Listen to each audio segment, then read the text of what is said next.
Transformer, article है डाल दें भाई जी, एनर्जी लॉसेस इन ट्रांसफॉर्मर, यानी जब ट्रांसफॉर्मर को हम यूज करेंगे तो क्या क्या एनर्जी लॉस होगा। जरा पॉज करो, एनर्जी लॉसेस इन ट्रांसफॉर्मर की बात हो रही है। हम जब ट्रांसफॉर्मर यूज करेंगे तो थोड़ा सा एनर्जी लॉस होती है।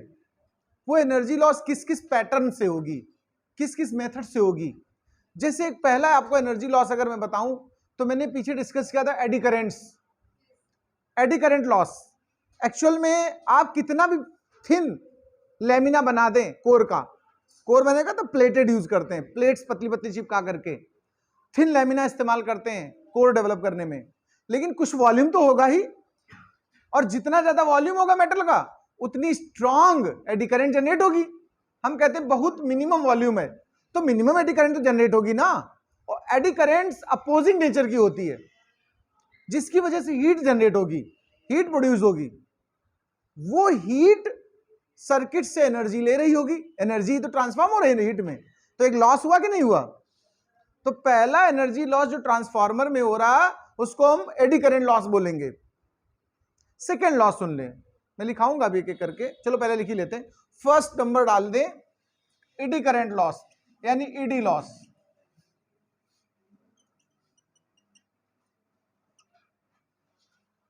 पहला number first loss eddy current के लिए है, एडी लॉस है एडी करंट लॉस, ठीक है। इसके अंदर लिखें due to the presence of eddy currents, due to the presence of eddy current some energy transform into form of heat, which is the loss of energy into heat, which is the loss of energy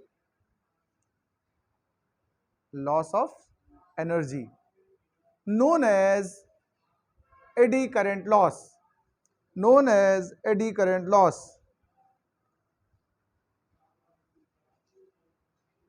अब दूसरा loss हमारा copper loss है, second point पे आएगा copper loss.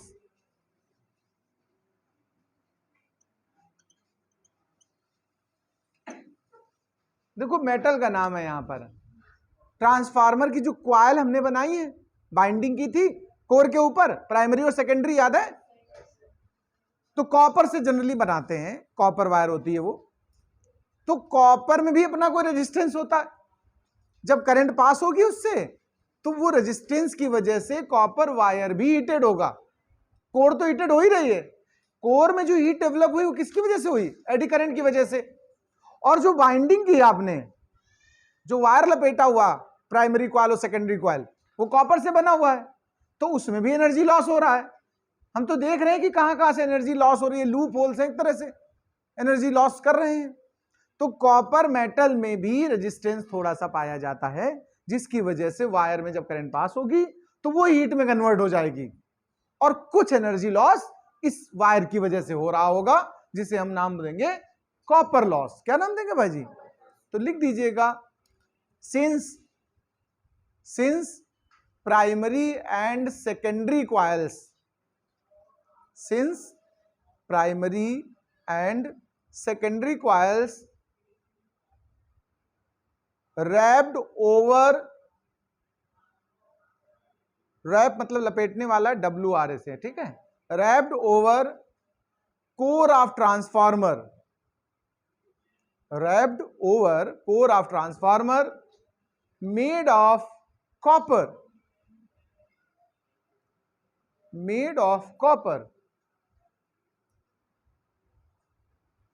and when current passes through them,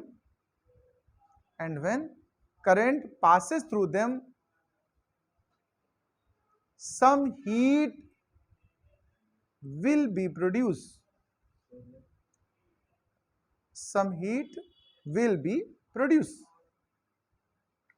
and this is known as copper loss. Some heat will be produced and this is known as copper loss. Third number डालेंगे hysteresis loss.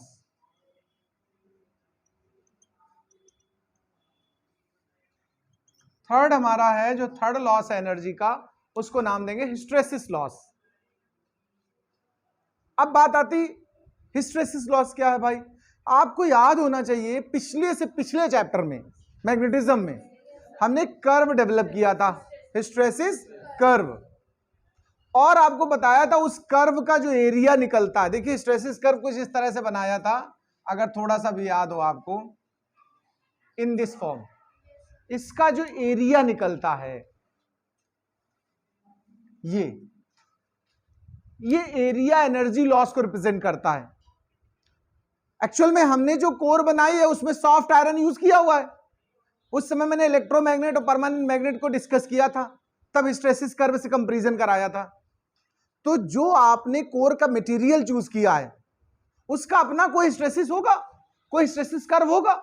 उस curve का जो वो area होगा उतनी energy वो material loss करेगा, energy को हीट के फॉर्म में। ये सभी हीट में कन्वर्ट होती हैं।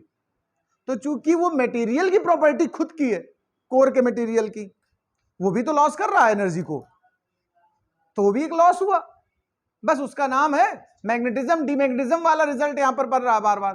पहले मैग्नेटाइज करते हैं जब करंट पास होती है, और जब मान लीजिए लाइट चली गई तो डीमैग्नेटाइज्ड होता है, तो एक एरिया डेवलप होगा, फिर आई लाइट, फिर मैग्नेटाइज्ड हुआ, फिर लाइट जब जाती है तो हर बार लाइट आने और जाने में भी एनर्जी लॉस होती है, जो किस नाम से पहचानी जाएगी, हिस्टेरेसिस लॉस।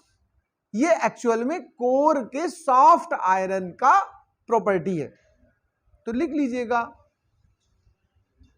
अकॉर्डिंग टू, इसके अंदर लिखें, according to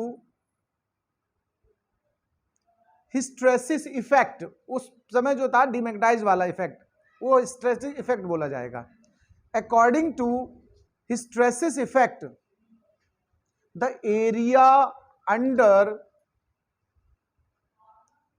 area under enclosure of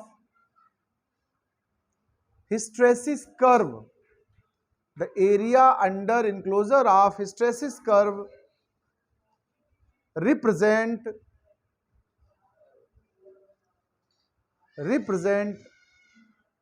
energy loss due to the material of core, energy loss due to the material of core. This is known as hysteresis loss.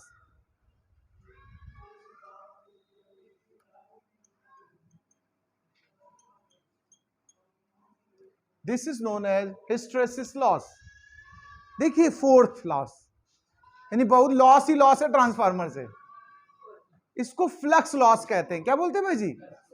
आपको अभी अगर transformer की construction थोड़ी सी भी याद हो, मैंने ऐसे लैमिनेशंस बनाए थे, याद है, इस तरह से, और यहां प्राइमरी कॉइल लगाई थी और यहां पर सेकेंडरी कॉइल लगाई थी। मैंने वहां पर आइडियल ट्रांसफार्मर वर्ड यूज किया था। अगर ना याद हो तो फिर से आप पीछे पलट के पेज देख सकते हो। जब हमने ट्रांसफार्मर पढ़ाया पीछे, तो मैंने बोला था कि अगर ट्रांसफार्मर आइडियल है तो फिर power of input is equal to power of output. और आप जानते हो लाइफ में या पूरे वर्ल्ड में आइडियल कुछ भी नहीं है। हम लोग जिसको आइडियल एक्चुअल मानते हैं, बहुत अच्छे से जब उसको जाने तो हमें बहुत सी उसकी प्रॉपर्टी ऐसी मिलेंगी जिनको हम पसंद नहीं करेंगे, लेकिन ओवरऑल हम एक तरीके से कंसीडर करते हैं कि वो आइडियल है हमारा। वही चीज यहां पर है, हमने ट्रांसफार्मर को आइडियल कंसीडर किया था। आइडियल कंसीडरेशन का मतलब हुआ जो इनपुट में पावर गई वो टोटल कोर के क्रॉस होते हुए आउटपुट में मिल गई, हमें सेकेंडरी कॉइल में मिल गई। लेकिन थोड़ा बहुत संटिंग, बाइंडिंग, कपलिंग में डिफेक्ट्स रह जाते हैं, लूज पन रह जाता है, कह सकते हो। इस वजह से भी एनर्जी लॉस होती, यानी जो इसका मैग्नेटिक फ्लक्स है वो पूरा का पूरा इसको नहीं मिलता है। बात समझना, मैंने म्यूचुअल इंडक्शन पढ़ाया था। म्यूचुअल में हम ये कंसीडर कर लेते हैं कि जो प्राइमरी में चेंजेज हैं वो सीधे सीधे सेकेंडरी में जा रहे हैं, लेकिन 100% नहीं जाते हैं भाई, 90%, 95% कुछ ऐसे जाते हैं। तो ये जो percentage of loss of flux है वो भी एनर्जी को हीट में कन्वर्ट कर रहा होता है, उतना परसेंट एक तरीके से हीट के फॉर्म में कन्वर्ट होता है। बहुत लॉसेस देखिए सब हीट ही ट्रांसफार्मर में बन रही है। इस पूरी हीट को रिलीज करने के लिए, विड्रॉ करने के लिए, आपको शायद जानकारी ना हो, ट्रांसफार्मर के अंदर एक ऑयल भरा जाता है। ट्रांसफार्मर में भी ऑयल होता है। कुल्लो के मन में आ रहा, अच्छा ऑयल महंगा होगा तो निकाल लेंगे उससे, हैं पूड़ी औड़े बनवाएंगे। ट्रांसफार्मर में ऑयल होता है, उसका कंटिन्यूअस इलेक्ट्रोलिसिस भी होता रहता है। भाई लाइट पास होती है, उसको साधारण भाषा में लोग बिजली का तेल कहते हैं। क्या कहते हैं? अगर गांठ में कभी दिक्कत हो किसी के, वो ऐसा लुब्रिकेंट है कि स्किन के अंदर इंटर कर जाता है। अब बायो वाले सोच रहे बताओ बताओ ये हमारे काम का है, हम डॉक्टर बनेंगे तो हम ट्रांसफार्मर एक तेल निकाल लेंगे पूरा। देखो मतलब हमारा कहने का ये थोड़ा समझ ले, एक्चुअल में जो हमारे घुटने होते हैं ना, इनकी जो वर्किंग होती है वो इस तरीके से है। ये हम जब हम उठते और बैठते हैं ना तो इस तरह से वो ऐसे यहां मूव होता, और इसके बीच में एक लुब्रिकेंट जैसा होता है नेचुरल, भगवान ने दिया है यहां पर। और जब एज बढ़ती है, फैक्टर एज का, तो ये चीज सूखती जाती है। या जो लोग ज्यादा फिजिकली वर्क नहीं करते उनका भी सूखता है, बैठे बैठे रहे अगर, तो जब ये सूख गया तो बची क्या? बोन्स। और बोन्स जब एक दूसरे में फ्रिक्शन करेंगी तो दर्द नहीं होगा का? फिर घुटने में दर्द होता है कि नहीं होता है? तो बूढ़े बुजुर्गों को देखिएगा घुटने में तेल ही बिल्कुल मालिश करा करते हैं, तो उससे थोड़ी बहुत हीट जाती है। ऑयल नहीं घुस जाता है, वो बता दूं मैं। क्या जाती है? हीट। इससे जो सूखा हुआ लुब्रिकेंट है वो थोड़ा बहुत कह सकते हो, थोड़ा सा उसमें आ जाता है गीलापन जैसा भी, तो थोड़ा दर्द में कम एहसास होता है। जब ट्रांसप्लांट होता है नी का, नी ट्रांसप्लांट कैसे होता है जरा इसको भी समझ लें। इसके ऊपर एक लेयर मेटल की चढ़ाई जाती है दोनों पर। अब जो घिसेंगे तो कौन घिसेगी? मेटल। उसका सेंसेशन हमारे ब्रेन को पहुंचता नहीं है, तो ब्रेन को दर्द जैसा कुछ महसूस नहीं होता। तो ये जो ट्रांसफार्मर ऑयल है, इसको लोग इसलिए चुरा लेते हैं। हाँ, ट्रांसफार्मर से ऑयल चोरी भी हो जाता, कुछ सोच रहे हो अच्छा जान पे खतरा, वो लोग अपना सिस्टम बनाए रहते हैं, तो वो सिर्फ गांठ में मालिश करने के लिए लोग चुरा लेते हैं। खैर, तो फिर वापस आते हैं। तो मैं कह रहा ये सब एनर्जी लॉस हो रही है, ये सब अगर इकट्ठा हो ना तो ट्रांसफार्मर आए दिन फूक जाए, इसलिए हम लुब्रिकेंट भर देते हैं वहां पर, ऑयल भरते हैं, वो हीट को एब्जॉर्ब करता रहता, और एक छोटे छोटे फैन टाइप का उसको जैसे पंख अपने इसमें लगा होता है कंप्यूटर में, बाहर निकालने के लिए हीट को सिस्टम बना देते हैं, एयर फ्लो बनाने के लिए। तो चलिए लास्ट में लिख ले, लिखिए due to the coupling of two coils, due to the coupling of, coupling मतलब ज्वाइनिंग है, जुड़ना एक दूसरे से, due to the coupling of two coils on core of transformer, due to the coupling of two coils on core of transformer, some imperfections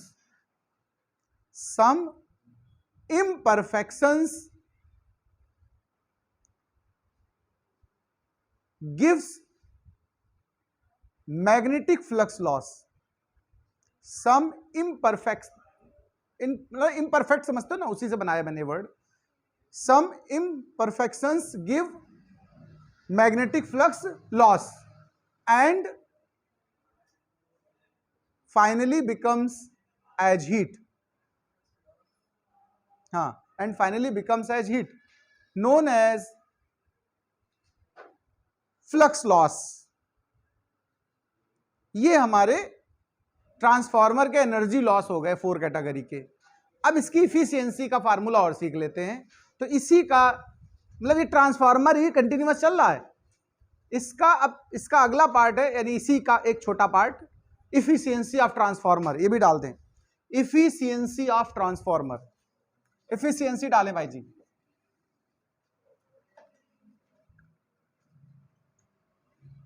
efficiency of transformer, क्या बंद है? हाँ कंटिन्यूअस फोन है। इफिशियंसी ऑफ ट्रांसफॉर्मर की बात करता हूं मैं। इफिशियंसी जनरल सेंस तो आप जानते हो भाई, अगर आपने इनपुट ज्यादा दिया और आउटपुट कम आया तो लो इफिशियंसी है, और जितना ज्यादा आउटपुट मिल जाए उतना ज्यादा इफिशियंट होगा। तो इफिशियंसी का बिल्कुल सिंपल एक तरीके से डेफिनेशन हो जाएगी, output power by input power. अगर हम इसको चाहें तो परसेंटेज में कन्वर्ट कर सकते हैं, और इफिशियंसी के लिए हम सिंबल ईटा इस्तेमाल करते हैं। क्या सिंबल है ये?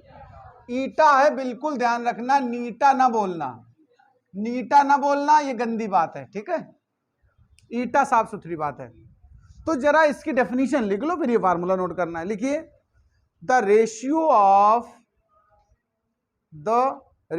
Of output power and input power,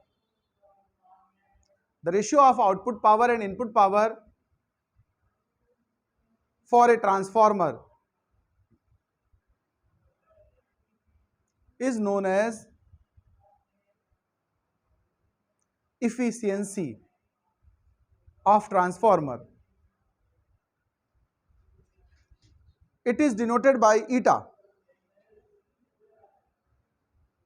given as, इसको नोट कर लें, रोक दिया करो जो हम कहें, नोट कर लें। हम इसको और कैसे आगे बढ़ा सकते हैं? आउटपुट पावर की बात करूं तो हमारा जो आउटपुट होता है वो सेकेंडरी कॉइल पर आता है, तो P equal to V into I होता कि नहीं? पहले तो पावर के फॉर्म में सिंबल वाइज लिख लो, P output by P input, और इनटू में 100, और P आउटपुट होता देखो V secondary I secondary, P equal to V into I होता फार्मूला। तो V secondary I secondary upon V primary और I प्राइमरी, और इनटू में 100, ये परसेंटेज में लगातार हम लोग फाइंड कर रहे हैं। ये सभी फार्मूले हो गए एफिशिएंसी फाइंड करने के, नोट कर लीजिए, बंद कर दो।